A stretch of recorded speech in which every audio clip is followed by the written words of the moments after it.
За такой глиссад убить мало, только расчленить надо. Расчленить только надо. Ну, конечно, конечно.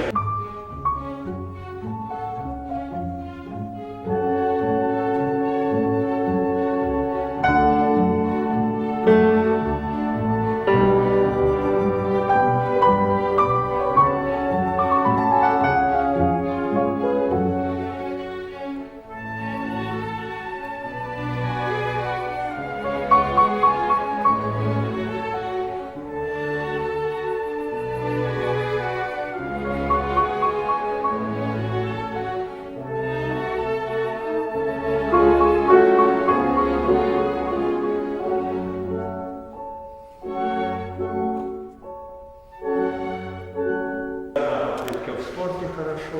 5 попыток засчитывается лучше, а у нас 1 попытка.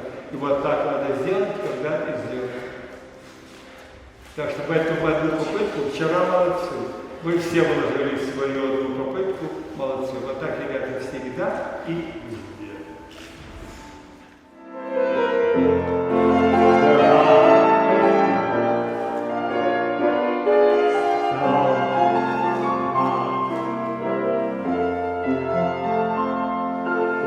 Помним, тело – это наш инструмент. Очень-очень аккуратно. Отдыхать. Все. Одеваться. Да. Не простужаться.